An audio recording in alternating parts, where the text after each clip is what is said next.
Bonjour et bienvenue sur ce deuxième tuto consacré au logiciel Gravit Designer. Alors je rappelle que ce tuto fait partie d'une série de 5.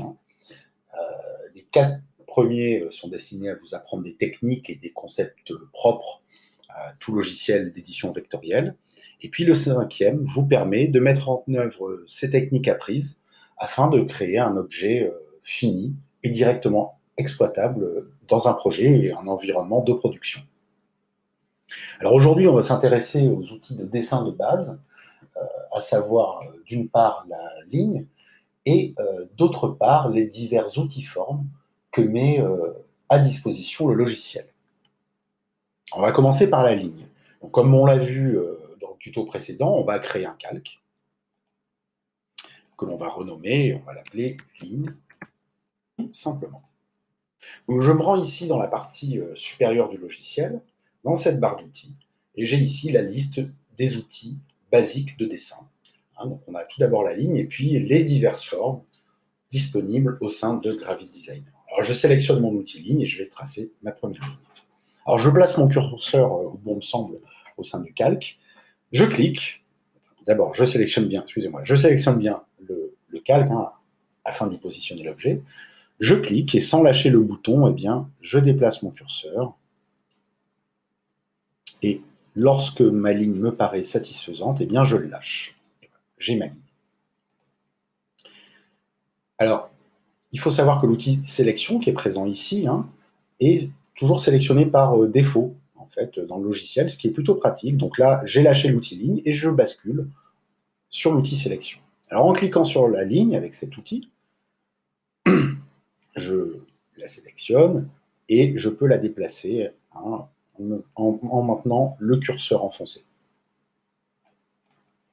Si je sélectionne la ligne une première fois et que je vais ensuite sélectionner l'une de ses extrémités, eh bien, c'est simplement l'extrémité que je vais déplacer. Et donc là, on voit que je peux donner un tout autre aspect à mon objet.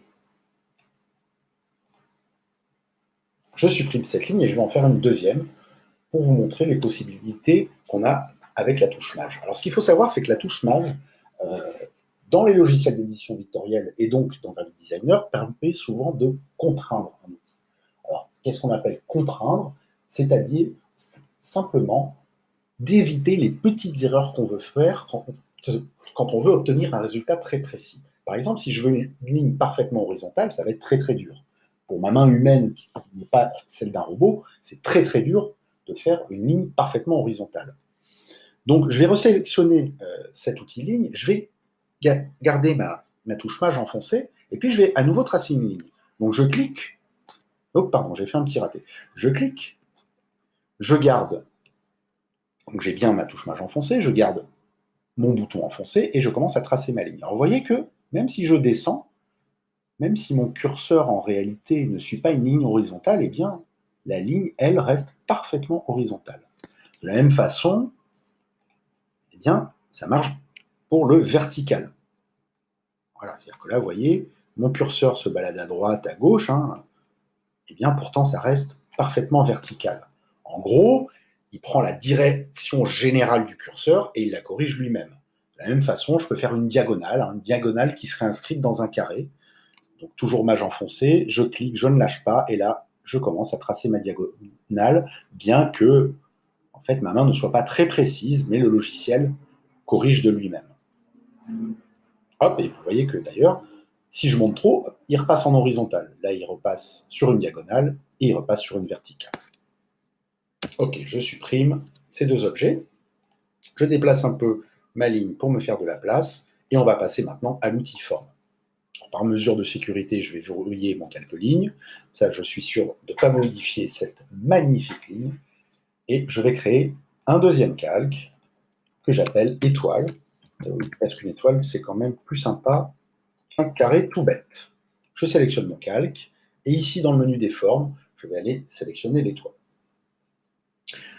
Je procède comme pour la ligne, je clique, je ne lâche pas mon curseur et je commence à déplacer, enfin je ne lâche pas le bouton et je commence à déplacer mon curseur. Alors vous voyez que suivant la façon dont je déplace mon curseur, eh bien l'étoile pivote en suivant le mouvement de ma souris.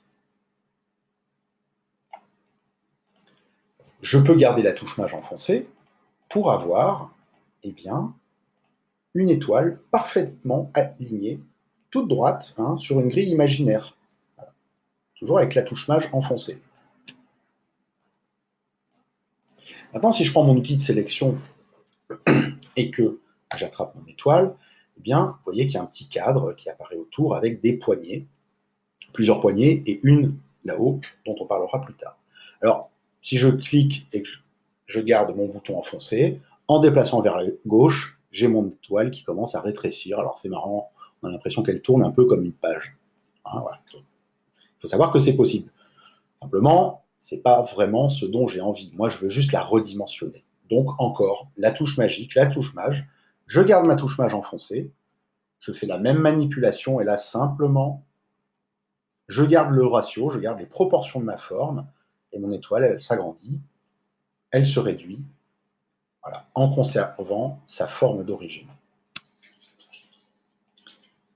Dernière poignée ici, la poignée qui permet de pivoter l'objet. Donc pareil, je clique, je garde mon bouton enfoncé et je commence à tourner. Et là, sous vos yeux ébahis, eh bien, l'étoile pivote sur elle-même. Alors ce qu'il faut savoir, c'est qu'on peut aussi utiliser ces fonctionnalités-là. Par exemple, là, je prends cette petite étoile-là, et ici, je vais pivoter de 90 degrés à droite. Hop, une fois, et puis j'ai la fonction inverse, 90 degrés à gauche. Voilà. Ici, j'ai des miroirs, c'est-à-dire que je peux retourner l'objet horizontalement ou verticalement. Donc ici, voilà, je l'ai retourné de façon horizontale. On voit bien que la tête, maintenant, enfin la pointe du haut, se retrouve en bas. Et puis, de la même façon, alors là, ça ne se verra pas, évidemment, si je fais un retournement horizontal. Je le fais sur cette forme-là pour que ça se voit bien. Et là, je clique et on voit bien qu'elle a changé. Voilà. C'est comme si on la voyait dans un miroir. Voilà, je pense qu'on a aujourd'hui fait le tour pour les objets, du moins pour les formes et leurs fonctionnalités de base. Alors, le prochain tuto sera consacré à la fenêtre de droite. On verra les propriétés des formes, parce que là, vous voyez bien qu'entre du noir et du gris, c'est quand même pas très esthétique. Donc, on verra comment faire des contours, des couleurs, des dégradés, des motifs, etc. On va vraiment attaquer la partie très, très, très sympa du logiciel et on va bien s'éclater. Alors voilà, bossez bien vos formes, bossez bien vos lignes. On se retrouve dans le prochain tuto pour mettre un petit peu de couleur. Voilà, voilà. Ciao, ciao. Bossez bien.